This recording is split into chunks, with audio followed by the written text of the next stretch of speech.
გამარჯობა ბატონო პავლე, დიდი მადლობა არტარიაზე სტუმრობისთვის და პოლიტარჩი მონაწილეობისთვის. პირდაპირ საქმეზე გადავიდეთ. თქვენ დატოვეთ პარტია, რომელსაც ცხოვრების და კარიერის მნიშვნელოვანი ნაწილი შეალიეთ. ვისთან წააგეთ ბრძოლა? მოგესალმებით, მივესალმებით ტელემაყურებელს. მე ვფიქრობ, რომ ამ და ყველა სხვა ეთერში პოლიტიკოსი ზოგადად უნდა ცდილობდეს, რომ რაც შეიძლება მეტი ინფორმაცია მიაწოდოს საზოგადოებას და კარგია რომ თქვენთანაც ეს საშუალება არის.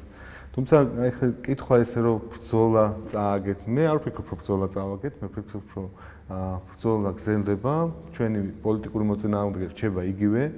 რაც შეეხება ეხლა შიგნით პარტიაში, თქვათ, პარტიიდან წამოსვლის მიზეზებს, ჩვენ ამის შესახებ ზოგადად განაცხადი გავაკეთეთ. უფრო მეტის თქმა ჩვენი მხრიდან იქნება, მე ვფიქრობ, რომ მაინც უღირსაქციელი იქიდან გამომდინარე, რომ მოგვიწევს დეტალებზე საუბარი, რაც არ მგონია, რომ პარტიიდან წამოსვლის შემდეგ უნდა ისაუბროს. თუ ვინმეს ჩემი ყოფილი კოლეგებიდან, ვინც დარჩა პარტიაში, აქვს სურვილი, რომ რაღაც მეტი თქვას, ჩვენ ამისთვის ვსადავართ, მაგრამ ჩვენ უფრო მეტის თქმას, ვიდრე ეს არის განცხადებაში, არ ვაპირებთ. მიზეზი რომელიც არის, რომელიც შეიძლება პასუხობდეს თქვენ კითხვას. ვისთან წავაგეთ ომი პარტიის შიგნით, ასე ვთქვათ. ეს არის განახლების პროცესი. განახლების პროცესი, რომელიც მუდმივად თან უნდა ასდევდეს პარტიას, პოლიტიკურ ცხოვრებას, პოლიტიკურ პროცესს. ამ ბოლო დროს მესმის, რომ ჩვენი ეს ნათქვამი განახლებასთან დაკავშირებით დაიყვანეს ახალი სახეების ტერმინამდე.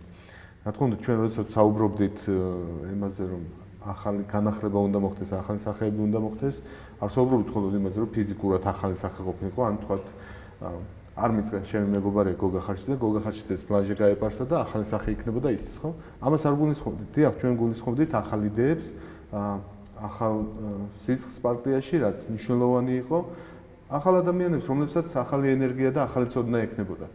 ცოდნა, ენერგია არის ის, რაც დღეს ყველაზე მეტად ჭირდება ნაციონალურ მოძრაობას. თუმცა აქვე ხა გამოდის, რომ ის დიდი ნაწილი, რომელიც თქვენთან ერთად არ აღმოჩნდა და თქვენც არ აღმოჩნდით დიდ ნაწილთან ერთად, განახლების წინააღმდეგი წავიდა, ხომ? ანუ ადამიანები კონკრეტული ამ პროცესების უკან დგანან. როდესაც თქვენ ნაბიჯს დგავთ და პოლიტიკაში რჩებით, ალბათ საინტერესოა თქვენი აუდიტორიისთვის, თუნდაც მინიმალურისთვის ამ ეტაპისთვის, ხომ? არ ვიცით, არ გავზომია არავის, რამდენი გიჭერთ ამ წუთში 4-ს მხარს და ვისთვის არის სიმპათიური ეს ნაწილი, ვთქვათ, მაგრამ მაინც საინტერესოა კონკრეტულად ვინ შეუშალა ხელი, ვთქვათ, ამ პროცესს, ან რადევს აი ამ კონტექსტის უკან. იმიტომ რომ ეს ძალიან ზოგადია. რასაც თქვენ მე მესმის რომ ზოგადია. ჩვენ მქონდა ეს კონკრეტული არჩევანი. ან უნდა გვეთქვა ზოგადად და ამით დაგვესრულებინა საუბარი წარსულზე და გაგვეხედა წინ და მომავალზე ყოფილიყავით ორიენტირებული, მე ვფიქრობ, რომ ეს ძალიან მნიშვნელოვანია. ან მეორე არჩევანი რომ მთლიანად გამოგვეტანა ყველაფერი გარეთ და ყველა თემასთან დაკავშირებით გვესაუბრა. ჩვენ ავრჩეთ მეორე. ეს გვაზიანებს, კი, მე ვფიქრობ, რომ დღეს თუ რამე გვაზიანებს არის ის კითხვები, ის გაურკვევლობები, რაც არის წამოსვლის მიზეზებთან დაკავშირებით. მაგრამ ჩემთვის გაცილებით არაკომფორტული იქნებოდა და პირადად ჩემთვის, ჩემი მეგობრებისთვის გაცილებით დამაზიანებელი იქნებოდა რაიმე ფორმით აი ეს განხილვები რო საჯაროდ გამოგვეტანა. მოკლედ თქვენ მოფრთხილდებით, ისინი არ გიფრთხილდებიან, ასე გამოვიდა, იმიტომ რომ ბევრი ეპითეტი გამოიყენეს თქვენს წინააღმდეგ. თქვენს რომ უპასუხისმგებლობა, ინფანტილიზმია. მე მგონი თუ ვინმე გვიცნობს თვითონ ჩვენთანგანს ახლა უპასუხისმგებლობა და ინფანტილიზმი ჩვენგან ძალიან შორს დგას. ეს არის ყوارც ემოციური ნაბიჯი, რომ უცებ აი ერთ დღეს გავიღვიძეთ და ჩავთვალეთ, რომ მოდი ეს ნაბიჯი უნდა გადავდგათ. არ იყო ესე და გუშინ Facebook-ითაც დავდეთ ვიდეოს, რომელიც არის 2013 წლის აგვისტოში ჩაწერილი. ეს არის პრაიმერის დროს და მაშინაც მეც გოგა ხარშიძეც, გოგი მელაძეც, კიდე ორი დეპუტატი ვიყავით ზურა ჯაფარიძის წარმოდგენი საპრეზიდენტო პრაიმერში და მაშინაც ჩვენი мотиваცია იყო იგივე. განახლება, ახალი იდეები, სიახლე პოლიტიკაში, პარტიაში. ეს არ იყო მხოლოდ ჩვენი იდეა. სხვადასხვა დროს, სხვადასხვა დოზით ამასთან დაკავშირებით საუბრობდა ყველა. მაგრამ როდესაც საქმეზე მიდგებოდა, შემდეგ აღმოჩნდებოდა, რომ კი ბატონო, სხვა შეიძლება შეიცვალოს, მაგრამ არიან ადამიანები, რომლებიც პარტიისთვის ძალიან დიდი გამოცდილების მქონე. მე მესმის ძალიან რაც ნიშნავს პარტიაში გამოცდილი ადამიანი და რაც ნიშნავს ის, რომ მას შეუძლია დამატებითი ღირებულება შექმნას პარტიისთვის თავისი გამოცდილებით. მაგრამ მე დარწმუნებული ვარ აბსოლუტურად და ნებისმიერ ადამიანს შეიძლება ალბათ ამაზე შეაფასოს. ამდენად მართალი ვარ თუ კითხავს თავის გვერდში მყოფს, რაღაც ნათესავს, მეგობარს, მეზობელს. დღეს პოლიტიკა სჭირდება განახლება. რადიკალურად, მნიშვნელოვნად განახლება. მთავარი მოთხოვნა რაც იყო პარტიისადმი, ნაციონალური მოძრაობისადმი, ესეც იყო. და ამას სხვადასხვა დროს პასუხობდა მიხეილ სააკაშვილიც, პასუხობდა ბევრი სხვა პოლიტიკური ლიდერი ჩვენი პარტიის. აღმოჩნდა რომ ეს განახლების პროცესი პარტიის შიგნით არის რთული და არის თითქმის შეუძლებელი. და გამოდის რომ პრინციპში ამ განახლების პროცესის წინააღმდეგი იდეური თვალსაზრისით იყო პრინციპში რეალური ლიდერიც პარტიის, ხო, მიხეილ სააკაშვილი? ნინო, თქვენ გახსოვთ რომ ძალიან დიდი ხნის განმავლობაში თითქმის არც ერთი ეთერი რომელიც ყოფილა საქართველოში სატელევიზიო ყველა სხვადასხვა ხზე არ გამომტოვებია. მე არ ვარ მზად და არ ვაპირებ აქ მომზადებაზე არ არის საუბარი. არ ვაპირებ რომ უფრო მეტი ვისაუბრო. ნუ მიწყენ ეს არ არის რაღაც ესეთი თავს არ ვიცავენ რაღაც. ეს არის ჩვენი არჩევანი მოთხოვნის რომელიც წამოვიდა. თქვით რომ ამაზე მეტი სატელევიზიო ეთერებში არ გაჟღერდეს.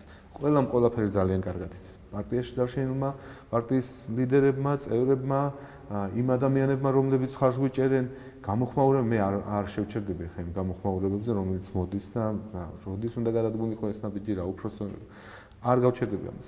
უბრალოდ მინდა ვთქვა, რომ უფრო მეტი საუბარი მე ვფიქრობ, რომ არასწორია. და ზოგადად პოლიტიკოსები ალბათ თავარ შეცდომას უშვებენ მაშინ, როდესაც ყველაზე მეტ ყურადღებას ანიჭებენ წარსულს და ვერ იხედებიან მომავლისკენ.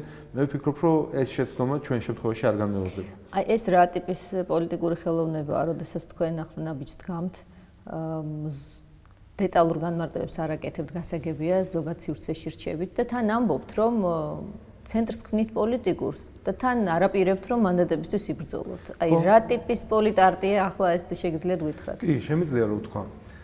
წარმოიდგინეთ სიტუაცია, რომ გუნდის შიგნით ჩვენ გქონდა საუბარი იმაზე, რომ ასე ვთქვათ, ის ადამიანები, რომლებიც წლების განმავლობაში იყვნენ წინა ხაზზე პარტიის, იყვნენ ძალიან აქტიურები, მათ შორის აქტიური სახეები, სატელევიზიო სახეები პარტიის.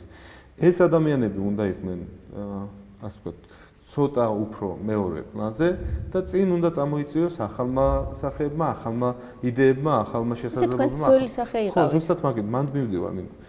როდესაც მე ვსაუბრობ ამაზე პარტიის შიგნით და შემდეგ გამოვდივარ ცალკე პარტიაში რაღაც პოლიტიკურ ცენტრს ვაფუძნებთ და იქ ვიბრძოლო იმისთვის, რომ არა, მე უნდა ვიყო ყველაზე წინ უნდა დავდგე. თქვენ აზრით ეს სწორი იქნებოდა, მე არ ვფიქრობ ეს. ამიტომ მე ამაში ისე როგორც ჩემი მეგობრები ვარ თანმიმდევრულები.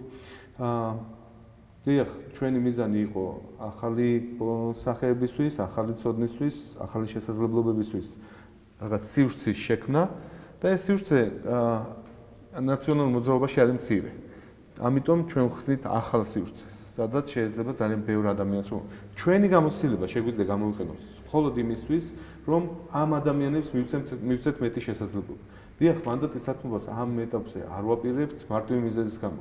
ჩვენთვის საპარლამენტო ტრიბუნა არის მნიშვნელოვანი, იმიტომ რომ იმ ხალხის იდეები, რომელიც მოვა ჩვენამდე, უნდა ჟღერდეს რაც შეიძლება მაღალი ტრიბუნიდან. მე მესმის რომ ერთი წელი დაგჭათ ამისთვის და წელიწადზე ცოტა მეტი, თუმცა მე არ სამომავლოდ რა პერსპექტივაში შეიძლება საკუთარი თავი დაინახოთ, როგორც ჩანს საკუთარი თავის მეორე პლანზე გადანაცვლების პრობლემას ვერ ხედავდით, ხო? ვერანაირად ვერ ხედავ და ასეც ფიქრობდით, რომ ასე უნდა გაგიკეთებინათ, მათ შორის უნდა ყოფილიყავით და ახლა აცი სად იქნებით? ასეც მოხდება, ვიქნები იქ პარტიაში, პარტიის შიგნით, თქო და არ ვიქნები წინა რიგებში, ჩემი გამოცდილებით შევეცდები რომ იმ ადამიანებს, რომლებიც მოვლენ პოლიტიკაში, დავეხმარო, ხელი შეუწყო ორგანიზაციულ რაღაც საკითხების გადაწყვეტაში, ძალიან ბევრ სხვა საკითხში, მაგრამ ის რომ წინა პლანზე ვიყო, ამას არ გავაკეთე. რატომ? რაღაც ისეთია მომხდარი, რის გამოც თქვენ უკანიხებთ და აცნობიერებთ, რომ პასუხისმგებლობის ეს ნაწილი აუცილებლად თქვენი სატვირთია. არის ეს პასუხი და ჩემი აზრით ამაზე პასუხი არის ერთი სიტყვა, რომელიც ადრე ცოტა ისე ჟღერდა ხოლმე, ძალიან ხშირად ხუმრობდნენ. ამის პასუხი არის დრო. დრო, რომელიც ყველაფერს ცვითავს და ალბათ არის რაღაც მორალური ცვეთაც აქვს ყველაფერს. მე ვფიქრობ, რომ როდესაც 10 წელია ხარ უკვე პოლიტიკაში, მე ამირჩიეს პირველად პარლამენტში 2005 წელს. გადავდოთ ყველაფერი, რაც მანამდე იყო, თქვათ, მანამდე იყო იუსტიციის უმაღლეს საბჭოში ვიყავი, უშუალოდ საბჭოში ვიყავი. ეს ყველაფერი რო გამოვტოვოთ. 10 წლის განმავლობაში ვარ აქტიურ პოლიტიკაში. აქედან ძალიან დიდი ხანია 2007-დან მოყოლებული ფაქტიურად ვარ ყველა ეთერის სტუმარი, აქტიური ამ მიმართულებითაც, ყველა პროცესში ძალიან აქტიური. ალბათ საზოგადოებაც იღლება ამით, მეც გარკვეულწილად ვიგვიდი, დრო არის ის, რაც საბოლოო ჯამში ამარცხებს ყველაფერს, რაც შეიძლება იყოს შენთვის მნიშვნელოვანი და თუ შენ არ შეგწევს უნარი, რომ ამას უპასუხო ახალი ძალით და არა საკუთარი ძალების მოკრებაზე არ არის საუბარი. აქ რომ იყოს აი ხე მოვიკრებ ძალებს და გავხდები უფრო სხვანაირი და რაღაც ამაზე არ ვსაუბრობ. თუ ახალი სახეებით, ახალი ცოდნით არ უპასუხეთ დროს, დრო დაგვამარცხებს ისევე როგორც ნებისმიერ სხვას და მე ვფიქრობ, რომ ამას ყველა უნდა ასნობიერებდეს. მოკლედ თქვენ დაგამარცხეთ დრო, ასე გამოვიდა. ამ შემთხვევაში ის რისთვისაც ჩვენ ვიბრძოდით დროს არ დაუმარცხებია, თუმცა მე ვფიქრობ, რომ ამ დროს უნდა უპასუხოთ ახალ გამოწვევებს, უნდა უპასუხოთ ახალი ცოდნით. ესე მთავარი. ბატონო პავლე, რა წვლილია ამ გადაწყვეტილებაში პასუხისმგებლობის, რაც გასულ ხელისუფლებას და თქვენს როგორც მის წარმომადგენელს ჰქონდა და არა მხოლოდ თქვენ ოჯახურად კუბლაშვილებს. ყველაზე მეტი საყვედური კრიტიკა ბრაზი მოდიოდა სასამართლო სისტემაზე, რომელსაც თქვენი ძმა ხელმძღვანელობდა და თქვენ კიდევ ვიყავით ერთ-ერთი მთავარი ადამიანი, რომელიც ამ ყველაფერზე თეორიულად მსჯელობდა და საუბრობდა და იცავდა პოზიციებს. ხომ კუბლაშვილების პასუხისმგებლობის წვლილი არის თუ არა იმაში, რომ თქვენ გადადიხართ მეორე პლანზე თქვენივე სურვილი? არა, მე არ ვფიქრობ, რომ ხა ჩემი ძმის საქმიანობა არის გადამწყვეტი ამ შემთხვევაში ჩემი ნაბიჯის. ესე ნამდვილად არ არის. არის ბევრი რამ, რაზეც შეიძლება განსხვავებული პოზიციები გქონოდა და რაც შეიძლება ჩამეთვალა, რომ შეცდომა არის, მაგრამ ეს არ ნიშნავს, რომ მე ამ პასუხისმგებლობას გავეკეცი, ან ეს არ ამის გამო გადავდგი ნაბიჯი, ესე არ არის ნამდვილად. მე ვფიქრობ, რომ ერთიანი ნაციონალური მოძრაობისთვისაც გააზრება იმ შეცდომების, რაც იყო, არის ძალიან მნიშვნელოვანი.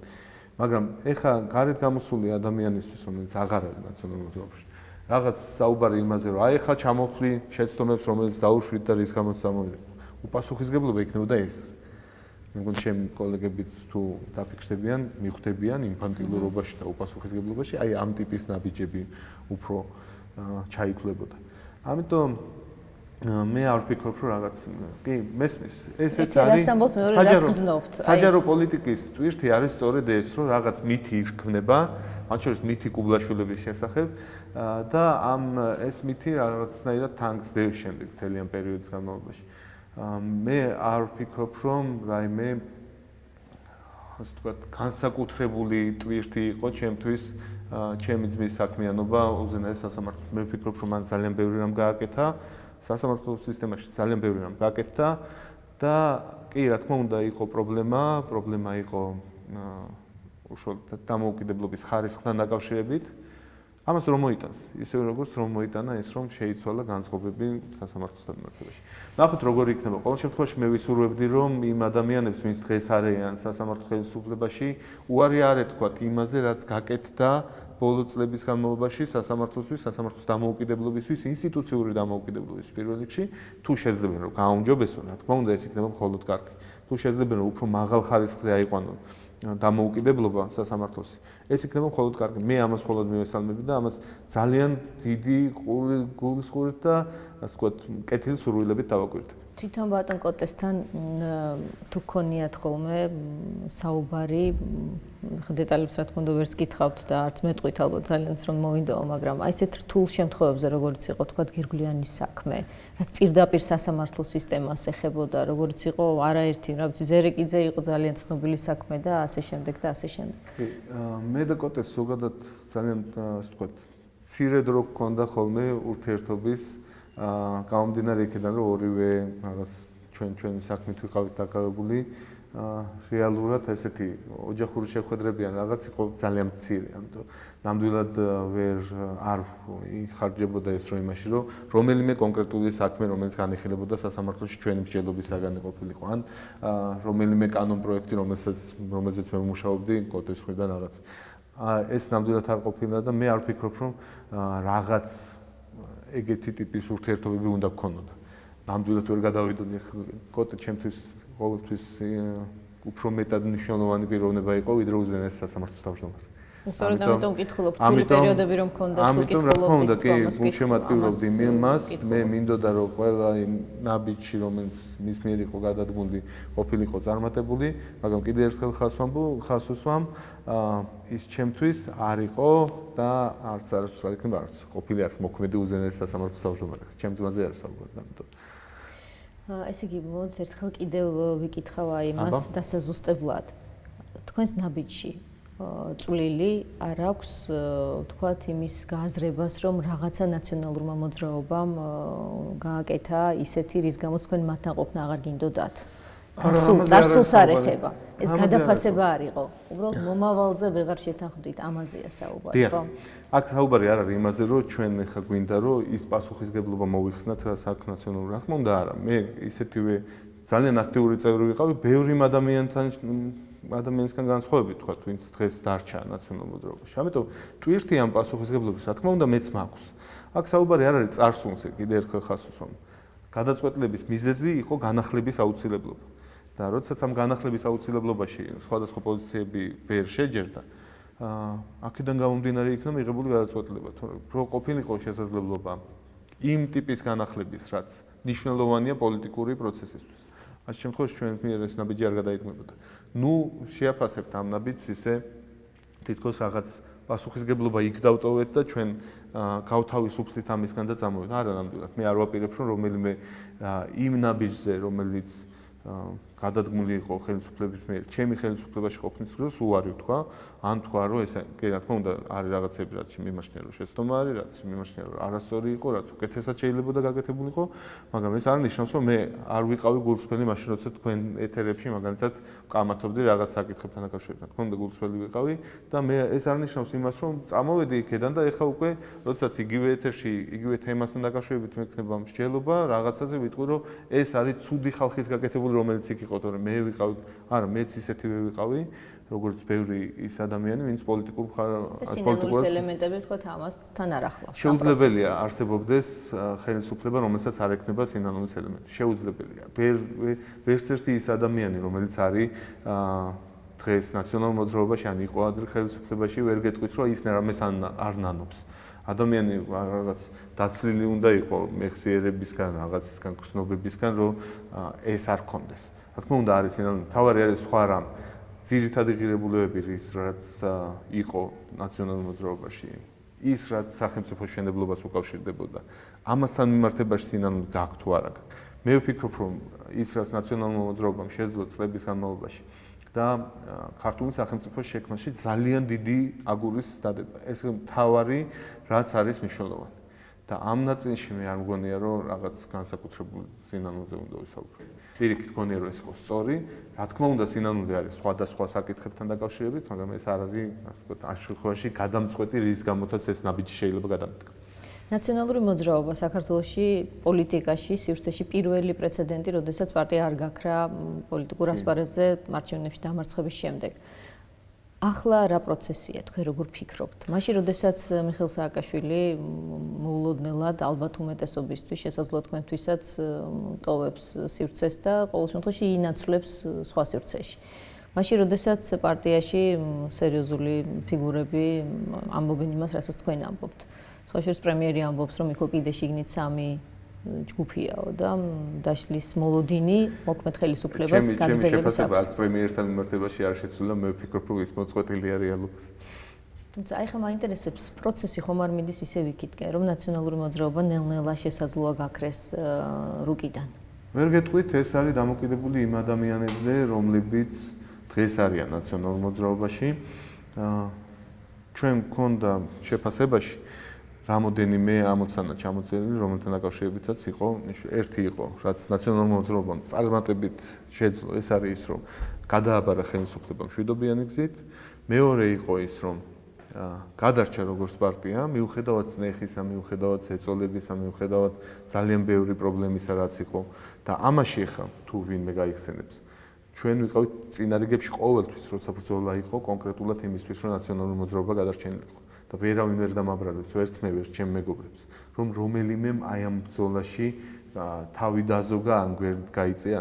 მაგრამ ამ ორი გამოწვევის გარდა არის მესამე გამოწვევა და ეს არის განახლება. კი ბატონო, ისე ვიქმნებით. რა თქმა უნდა, ისე ვიქმნებით, იმიტომ რომ ეს არის მიზეზი.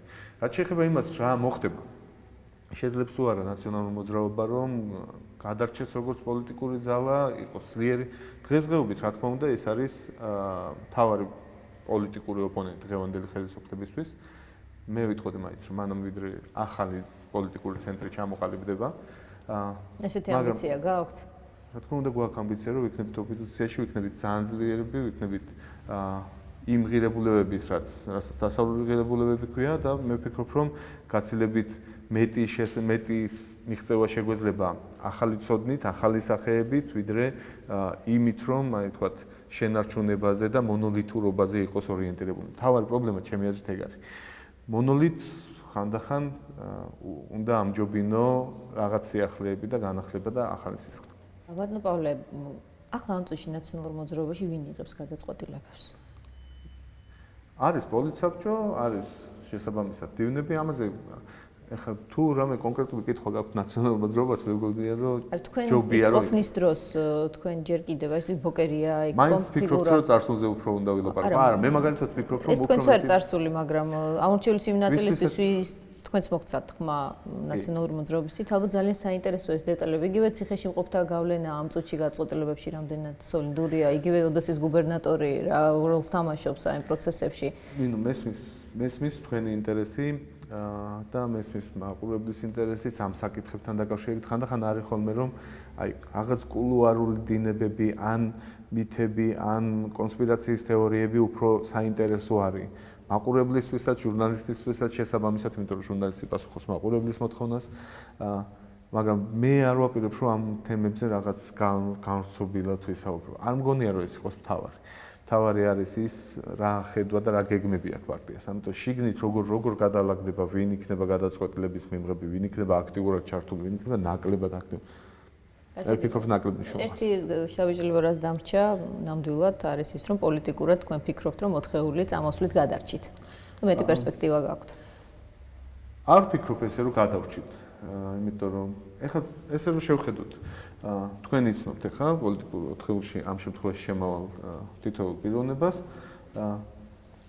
ჩვენ მქონდა საშუალება მოხვედრილიყავით 7-ად ნაციონალური მოძრაობის სიის პირველ რიგებში, რაც ნიშნავდა იმას, რომ გარანტირებული გვექნებოდა საპარლამენტო ცხოვრება და შესაბამისად მაგრამ ჩვენი მიზანი არ იყო პოლიტიკურ კარიერაზე ზრუნვა ამ შემთხვევაში. სწორედ ამიტომ არის რომ მეც და ჩემმა ორმა კოლეგამ კიდევ თქვით, რომ მანდატებისთვის ბრძოლას არ ვაპირებ. არც ის არ არის რომ ეხლა ზიანი მიად თუ ვინმე ზიანი მიადგა ამ გადაწყვეტილებით არის ეს 4 ადამიანი რომელიც ამოვიდა, იმიტომ რომ ჩვენ გვაქვს აბსოლუტურად სუფთა ფურცლიდან ვიწყებთ ყველაფერს რესურსებთან დაკავშირებით, ადამიანური რესურსებთან დაკავშირებით, მათ შორის ძალიან ბევრი მედია ცნობასთან დაკავშირებით, ყველაფერი გვაქვს თავიდან ასაწყობი. ამიტომ ეს არ არის მარტივი გზა, ეს არ არის გზა გადარჩენის, უბრალოდ ეს არის ის გზა, რომელიც მიგვაჩნია რომ სწორია. ეს არის გზა ახალი პოლიტიკური ცენტრის ფორმირების, რომელიც მნიშვნელოვანია, იმიტომ რომ ერთი რამ არის, რასაც მინდა ხაზი გაუსვა. დიახ, ამ ქვეყანაში არის ქარიზმატული ლიდერი, ისეთ როგორც არის მიხეილ სააკაშვილი. ამ ქვეყანაში არის ადამიანი. ამ ქვეყნის პოლიტიკურ ცხოვრებაში ხა რაც ამ უნდა თქვას, ვინმე რომ არ არის ეს. გამოდის რომ ის ცოტა არაფორმალური წევრია. არაფორმალური მმართველობაზე ეხა გადავდიოდი. არაფორმალური მმართველობის კონსერვატორს ამ ქვეყანაში არის ბიძინა ივანიშვილი, რომელსაც აქვს განუზომელი სახელმწიფო ბერკეტები, ყველა შტოზე ხელისუფლების და ფინანსური რესურსის შესაბამისი. მესამე ესეთი ლიდერი რა თქმა უნდა არ იქნება, მაგრამ იქნება გუნდი, რომელიც არის ძალიან მნიშვნელოვანი და მე ვფიქრობ, რომ საქართველოს პოლიტიკურ ცხოვრებაში მოვიდა ის დრო, როდესაც არჩევანი გუნდის სასარგებლოდ უნდა გაკეთდეს. თუ ჩვენ შევძლებთ და გავაკეთებთ ამას აუცილებლად, რომ შემოვიკრიბოთ თავის საქმეში ყველაზე წარმატებული ადამიანები, რომელსაც აქვთ ინტერესი პოლიტიკისადმი, ჩვენ შევძლებთ, რომ ვაჩვენოთ, რას ნიშნავს გუნდი უპირისპირდებოდეს ლიდერის ირგვლივ შემოკრებილ ადამიანებს. მოკლედ სააკაშვილი წარსულია მაინც. ასე გამოდის. ქართულ პოლიტიკისთვის სააკაშვილი წარსული ვერ იქნება, ის იქნება ძალიან აქტიური ყოველთვის. ამიტომ ამის ილუზია არ აქვს. თქვენ ახლა გვეუბნებით, რომ რაღაც სააკაშვილი წარსულია პოლიტიკური სპექტრი თავისუფალია და მაგით ვამბობთ. არა. ეს ბრძოლა იმითაც არის რთული, რომ როგორც ხელისუფლების წინააღმდეგ, ისე ოპოზიციის წინააღმდეგაც გიწევს რაღაც ნაბიჯების გადადგმა იდეური ბრძოლის თვალსაზრისით ცენტრი შექმნას ცდილობთ, გასაგებია. ამიტომ ეხლა წარმოვიდგინოთ, მოდი წარმოვიდგინოთ, რომ სააკაშვილი და ნაციონალური მოძრაობა არ არსებობს. როგორც კი ამას წარმოვიდგინოთ, მაშინვე ჩვენი მოძრაობა იქნება დამარცხებული. და ფინალში მაინც მინდა კითხოთ, მიხეილ სააკაშვილმა დააღალატა საკუთარი პარტიაც და საზოგადოებაც იმითი, რომ პრაქტიკულად სხვა ქვეყნის მოქალაქეობას დანებდა. ჩემი მეგობრები ძალიან ხშირად ამ ბოლო ერთი კვირის განმავლობაში ახსენებენ აი ამ სიტყვას უპასუხისგებლობა, ინფანტილიზმი, ღალატი რაღაც. მე შორს ავარ ესეთ შეფასებებისგან. ზოგადად ვფიქრობ, რომ ადამიანებმა ცოტა გვერდიდან უნდა შეხედონ პროცესებს, განსაკუთრებით იმ ადამიანებმა, ვინც ჩართული არიან აქტიურად. ეს მათ ძალიან გამოადგებათ. ხანდახან გვერდიდან შეხედვა ბევრ ისეთ რამეს წარმოაჩენს, რაც შეიძლება მნიშვნელოვანი იყოს. მე არ ვფიქრობ, რომ სააკაშვილის მიერ გადადგმული ნაბიჯი ასუსტებს ნაციონალურ მოძრაობას. არა, ეს არის ლიდერის მიერ გადადგმული ნაბიჯი, რომელსაც დღეს სხვა ასპარეზი აქვს, კი საქართველოს პოლიტიკურ სპექტრში მას პოლიტიკურ ასპარეზზე მას არ აქვს დღეს იმდენი შესაძლებლობა რაც სხვაგან, ობიექტური სუბიექტური გარემოებების გამო. აქედან გამომდინარე, გუნდის ლიდერი თუ არის წარმატებული სადმე, მით უმეტეს ესეთ დიდ საქმე არ ვფიქრობ, რომ ოდესის გუბერნატორი მცირე საქმე. ეს არის გუნდისთვის მხოლოდ კარგი. ამიტომ ვერ ვიტყვი, რომ გუნდი დააღალატა, მე ვიტყვი იმას, რომ გუნდს რა თქმა უნდა გაუჭირდება ასეთ შემთხვევაში პოზიციონირება, თუმცა შევხედოთ რა რას ამბობთ. წარმატებებს გისურვებთ. დიდი მადლობა.